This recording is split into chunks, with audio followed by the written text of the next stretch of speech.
welcome to the Legacy Wealth Show. I'm here with my good buddy Steve Morris. Steve, say hello to everybody. What's up, brother? How you doing, buddy? Great to have you. And we're here. We actually hopped on a jet out of Cleveland, came to Quad Cities, Iowa, and we're walking through our good buddy's operation. He manages over 1,000 units, has a big turnkey business, flips about 250 to 300 houses a year.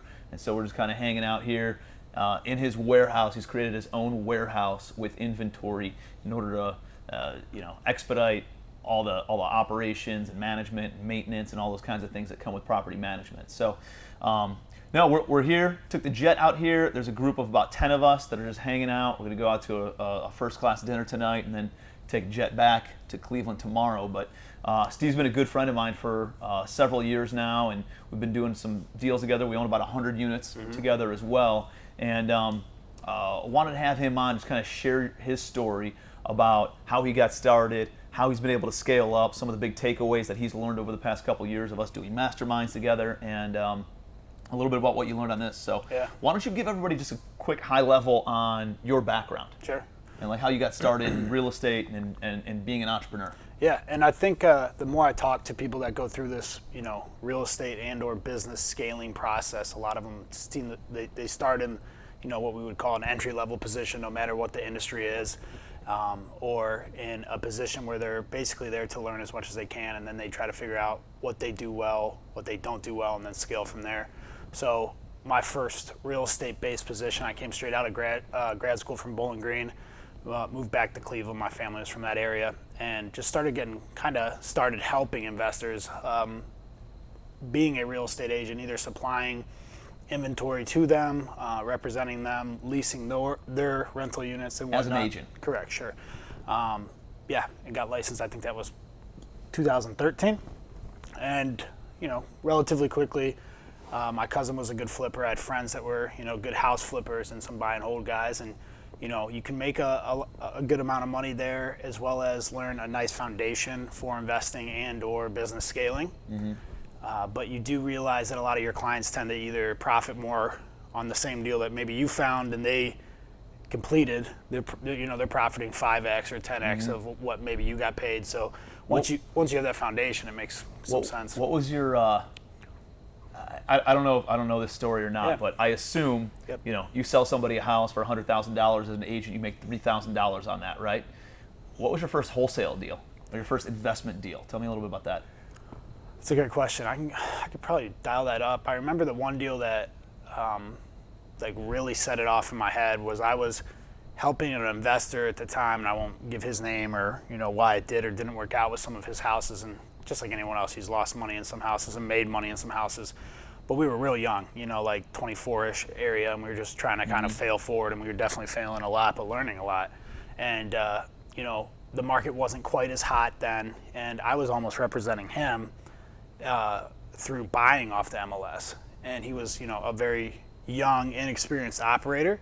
So we're buying all these great deals, and they were great deals, but paying a lot for the hard money and having learning pains with their contractors, and all of a sudden you kind of took a step back and went, oh no, we've got 10 high-end houses in suburbs that we're paying double-digit interest on, and nothing's moving, even though it wasn't my operations at that time, because I was just kind of helping. I kind of had the pain point as well, like, man, we might have messed this up. So all of a sudden you go... Were you a partner in it, or you were just kind of brokering? No, I was just, basically trying to get my 3% and add value to a client that I knew down the road would be, in this industry for a long time. Right. But we were learning together. And, I was still only making 3-ish, percent on the buys and really just the buys, and then he would list them after he flipped them. And I remember going back and having this conversation with him, basically like, he's like, I can't pay for all this inventory and interest that we've stockpiled, and my contractors can't keep up, thinking that they would scale with us, and they just didn't. So I said, well, I'll go talk to people, right? That's the first step, try to figure out what to do. And these flips where we were projecting 30 grand profit or whatever that looked like, we were buying them so well that very good experienced flippers were able to just take them off the books, save my buddy. I would make another 3%, and my buddy was making 15 grand, basically fixing his inventory problems, like wholesaling it or wholetailing it back to like experienced flippers. And we kind of almost created our own mess and discovered wholesaling on an accident. So two parts. He'd buy these properties, figure out he either ran out of money or couldn't cover the Sure. overhead and the holding costs. And then so you guys just kind of did a little bit of lipstick on the pig, clean it all up, and then Yeah. you put it back on the market, Yeah. and you'd sell the property, cleans up his inventory issues, you get paid another commission. Now he can go buy some more properties and focus on the other Exactly. properties. And then as soon as I did that, basically finding wholesaling by accident, I ran into a couple local wholesalers by having those conversations. You start to talk to people doing like things. Now I'm learning, they have terms and industries and ways to actually make this, very, day to day. They're doing it on purpose, what we almost found on accident. And they Right. kind of walked us through, okay, this, if you're going to do this, there's better ways to do it than fall into it. You can Yep. go build scale and systems around it, and you can do this every day. And I do remember one of my first wholesales was exactly that. I think at the time had it under contract to flip it, still knowing, just like my buddy that was young and didn't have the best industry understanding at that point, maybe I'm not the best operator.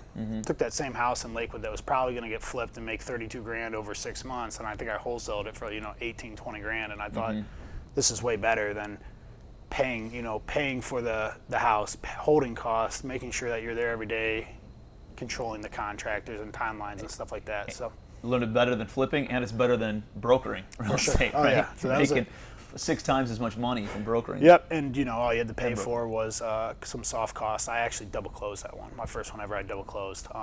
So I remember that one, and then once, like you said, as soon as you get that paycheck that's maybe 500% what you're typically used to, it's very hard to go back and do the other side, just because money talks a little bit. Yeah, you got to follow the cash. And so Yep. you realize that you want to be an investor.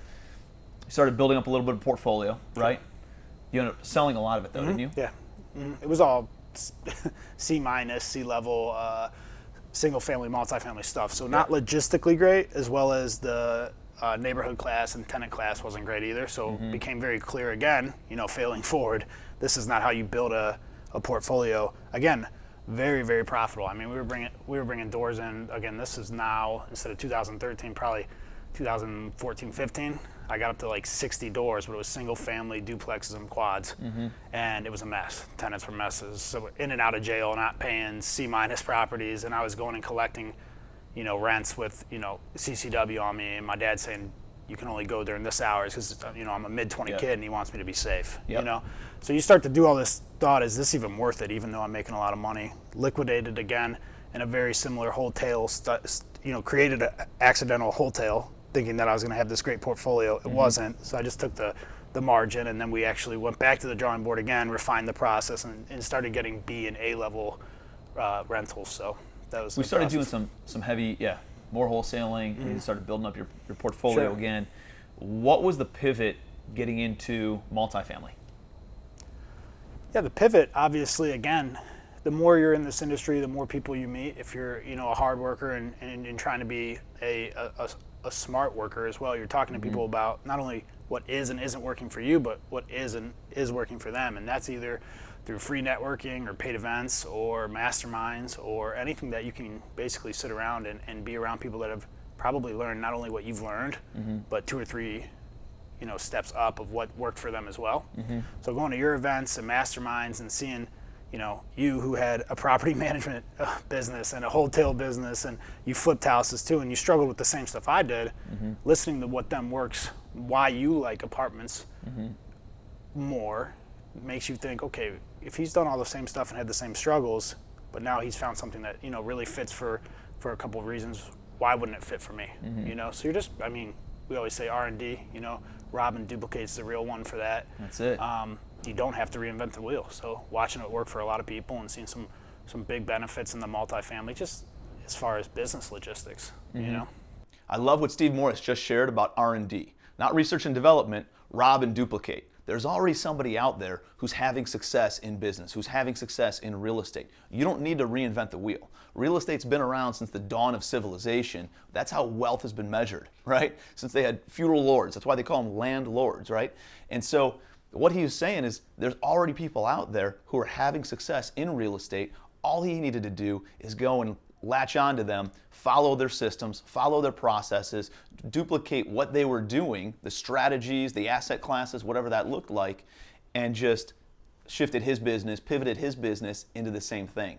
And so he didn't reinvent the wheel. He didn't come up with some, off the wall new strategy or concept. All he did was find somebody who was having success, kind of like Burger King, right? They followed McDonald's, just like Five Guys. They followed the franchise model. Like, there were already all these different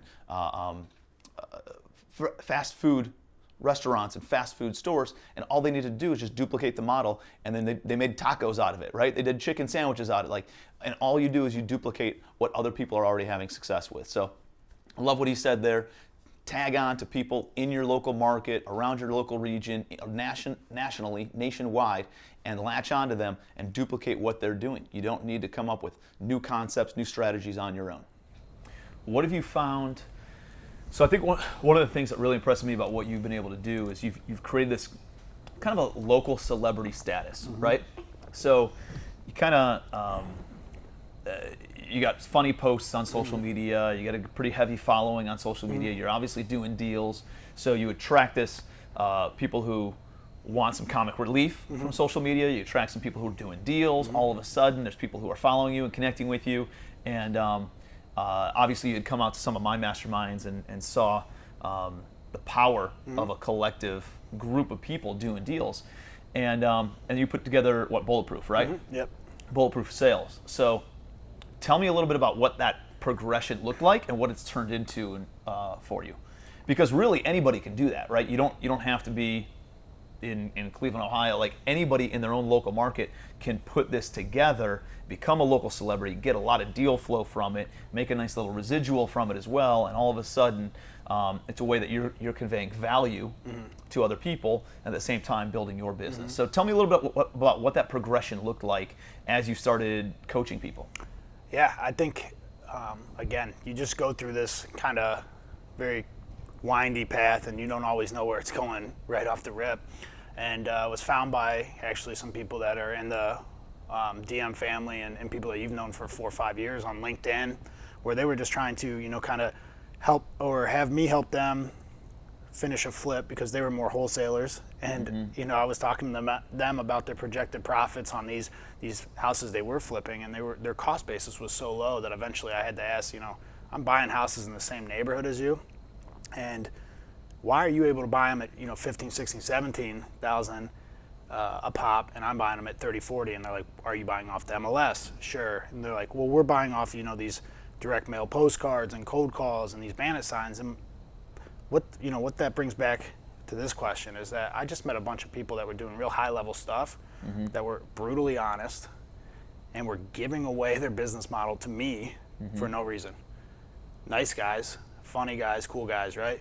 So when you talk about the funny Facebook post or comic relief or whatever, we're touring this awesome warehouse, and still there's a couple people in here that are still trying to make people laugh and pay attention at the same time. People like to be around people that are fun, that are serious, and sometimes and that this type of industry can be stressful.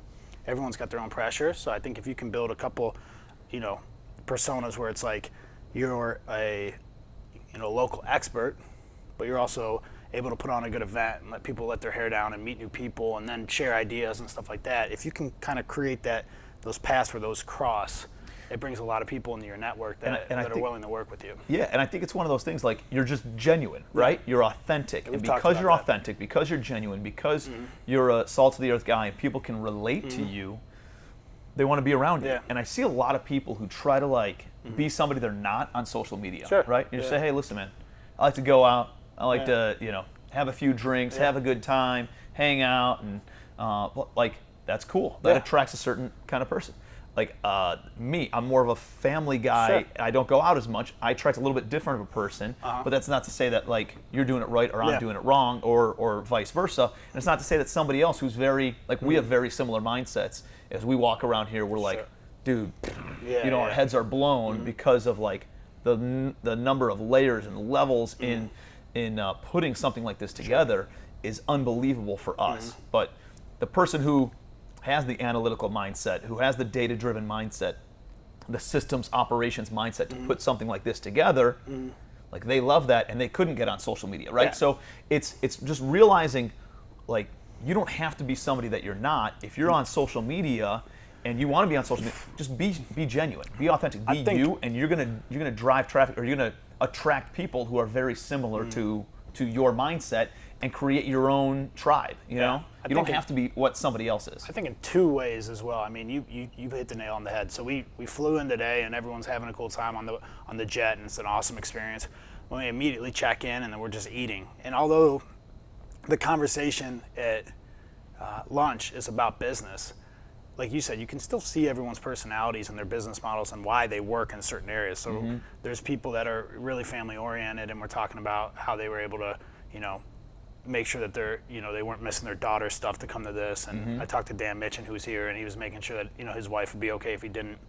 If I try to play that role, the Dan Mitchin role, or you as a family, like I don't have a family, so everyone's going to see through it. They're going to be like, this guy's just trying to be a chameleon or mirror me, and he's got an agenda. It's not going to work there. Right? In the personality field, when you're just eating and trying to network and create relationships, it sure as hell doesn't work here, right? Like where I walk around this warehouse, even if I acted like I was good at this or it intrigued me, which we both know I'm not good at this kind of stuff and it doesn't intrigue me. I like the create the business stuff, the big picture stuff. I can't dial it in like this. I'm watching everyone else that's walking around this, and it's very clear just off people's face, their body language, the way they're just staring. You can see what people in their personal life, if they're goofy or family oriented or whatever, and if they're not and they're trying to act like they are, it rubs you the wrong way. Same with business. If you're walking around here and asking all these questions and people are like, Steve doesn't care about this, he's just trying to make people think he's paying attention. I look at this and I think, wow, it's cool. But as an idea guy, how could I find someone that's good at this? And then I could go back into the space I'm good at. So it's either personality or business. You want to stay in your lane and let people just feel that you're completely genuine. And the more you don't lie to yourself, actually, the better your results will be in relationships and business anyways. And it's a very mature thing because you're very self-aware, right? And I have found that the more self-aware you are, the more you pay attention to you. What are you good at, like you were saying? What are your unique abilities and your skill sets, and staying in that lane. And that comes from sitting back and reflecting on life, reflecting on business.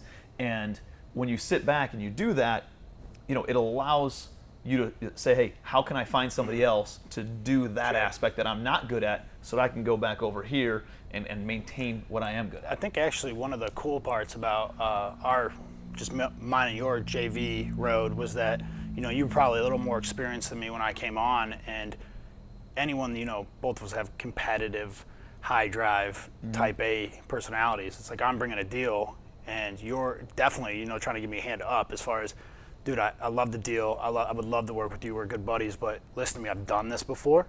And, type A, human nature, it's like, dude, give me more. I want to do this and do that. And you're like, let's just let you stay where you're good at. And I was like, dude, I want to do more. I want to do more. And then a year reflecting, right, where definitely I went into 2 or 3 different avenues. And one was the thing I do awesome at, one was something I do okay at, and one's something I do bad at. It hurt everyone, right? Because I was starting to learn in JVs, you don't have to do everything, right? And you were telling me that from a point of, hey, I probably already learned this 2 years ago, and I'm just trying to bring you up to that speed. And I was more like, come on, give me a chance. And now one of the things I've learned about joint ventures and joint venture partners is that you got to be brutally honest with each other. And if you have a real soft JV partner, because now me and you, we'll structure a deal, same thing. I'll bring a deal. You'll be like, all right, we know you suck at that. And I'm not like, that hurt my feelings. I'm like, yeah, I suck at that. Let's give it to your team, or let's hire another third party. Well, you're great at finding the deal that my team wasn't able to do. So it's a way that we can complement each other's skill sets, stay in your lane by you focusing on that, my team focusing on this, somebody else coming in and focusing on whatever else. It allows all of us to do more deals because we're in our genius. And that's all about being self-aware, and it's all about not being a softie as far as, sometimes you're going to suck at stuff. And I think Gary Vee's got some cool scripts where he's like, a lot of these, young business owners or whatever, or schools or even business schools teach people, be well-rounded. If your company's good at this and you're bad at this, focus on what you're bad at. And I think a lot of really, really good companies and business owners are like, we're good at this, and screw everything we're bad at. We're just going to go laser focused at that. So I think that's something we've learned working together, and obviously on our own paths as well. But it's all about being genuine. If you're not willing to be genuine with yourself and be self-aware, you're just going to keep going down roads that you probably don't need to be down. 100%, dude. But yeah, man. Well, I love kind of where we've been, where we are now, where we're going. We got a lot of cool stuff in the pipeline. For sure. And dude, super proud of what you've done with Bulletproof Sales. Puts together an online group A lot of people who are trying to, do a few deals a year and trying to scale up into doing a few deals a month. And online support system, very active group. You only have about 40, 50 people, so you're able to engage with everybody really well. 40, 50. Most of them are local, obviously, to Ohio or the Midwest. But the cool part about that is I got so many people I could tag in, and I try to screenshot their messages and post and share them all. And I have to save them now because everyone's doing so many things. It'd be like Facebook spam. Yeah. But we got guys, and multiple guys. One that's here is 0 to 100 rentals in 9 months. There's another guy that's 0 to 100 rentals in, 4 months or something, that's in this room with us. But I have a guy that he actually, you introduced us. Dana came out to your event, and then directly after my event, that was 4 months ago now, and he's bought 140 units in 4 months. So just the numbers in those groups just speak for themselves. So people will message me and say, hey, am I a good fit? Can I look at the group? And I'll say, yeah. What's great about that is now I don't have to sell my group. I can just say, hey, go talk to these 4 guys. And they're all saying, oh, I got 100 rentals, and it sells itself. So I think the community's tight, and it's what it moving does, forward. It creates you, again, as like a local celebrity. So you get deal flow from it. You get money flow from it. You're able to interact and JV with different people. So I guess my takeaway on that for the audience is be the local celebrity. It's not like you had to do some... Put forth any sort of Herculean effort where it was, dude, you created a Facebook group, you provided a lot of value, you educate, you coach people, they come in, they pay you a monthly, which is awesome because it makes a little residual. Absolutely. You marry it up with a fun monthly happy hour, and then when you do a little bit of higher level lifestyle type events about once a quarter. And you don't have to overthink it. For the happy hour this month, there's a driving range that one of the members is a partner in, and they got a bar, and you can hit golf balls there, and there's a deck you could smoke a cigar on if you want. You can watch the sunset on the deck, and everyone loves that stuff. And it's once a month, doesn't cost me that much. And then the key really is then after that, just rely on some of the technology out there. Go on social media and try to give away stuff that you're doing in your business model, or lessons you're learning, or events that you're going to, and you have takeaways. And don't overthink it. It was funny. I had a couple memories pop up from 2-3 years ago when I really started to dial up that social media presence, or trying to become some sort of a local expert or celebrity in wholesaling or whatever. And you watch the videos back, and they're kind of cringing, right? You're like, oh, Jesus, I was so unpolished. And it absolutely doesn't matter. It got me here, right? Doesn't matter. So the more I know that, by the way, you don't get polished unless you're bad. You have to be bad first before you can actually be polished. So you have to go through it. We all go through that. And I went to a couple of your first events, and I remember at the time, obviously I kind of left, and I was like, wow, Tim's a great speaker. I wish I was that good of a speaker. And now, comparatively to your first event to the events you have now, it's like, dude, you're night and day. And I'm not saying you were bad then, but you're so much more polished now. But you've done how many events now? Right. So it's the same no matter what. Business is binary. If you put time and effort into it, it might start slowly and unpolished, and then it'll just take off out of nowhere.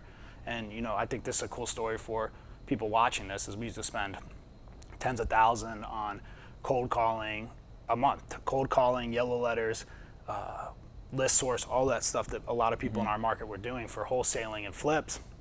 And I started basically dropping $1,000 on a happy hour every month and sending some email blasts and Facebook posts, basically for net $1,200 a month. So we cut that, down by, crazy amounts, 10 to 12 grand savings a month. And we started doing $1 million apartment deals. We started doing $50,000 assignment fees that we weren't even marketing for. People would just bring them to us, and we would split them. So we're getting 25, they're getting 25. But it's beautiful to pay a $75 MailChimp bill instead of a $7,000 yellow letter bill. So now we're getting better deals, and it's like there's no invoices coming in. You're really moving the ball in 2 different directions there. Powerful, man. You don't need. Goes back to the whole, you don't need a list of 100,000 people. You need 1,000 people in a tribe that'll support you and support your business. And it's powerful really stuff. Cool. So, good stuff, man. Well, dude, I want to say thank you for being here. Absolutely, what's the best way for people to get a hold of you and connect with you? Yeah, I would love Instagram's good. And anytime it's a direct message, be it Instagram, Facebook, or text message, that's going to be much better than email or phone call. So Instagram, it's at smorris802. You can also find at Bulletproof Sales or at Red Door if you search all those. Same thing with Facebook. It's Stephen Todd Morris. That's the best one. But we also have business pages linked to them too. But personal messages for me, because I'm seeing them every day. We'll get your links and we'll put it in the show notes as well. Cool. Dude, follow this guy. He gives a lot of value. Always leads with trying to give. And it reciprocates, right? Yeah. That's how It's business huge, man. works. So, Definitely. brother, appreciate All you right. being here, man. Yeah, man. Thank Awesome. you. Yeah, thanks, man.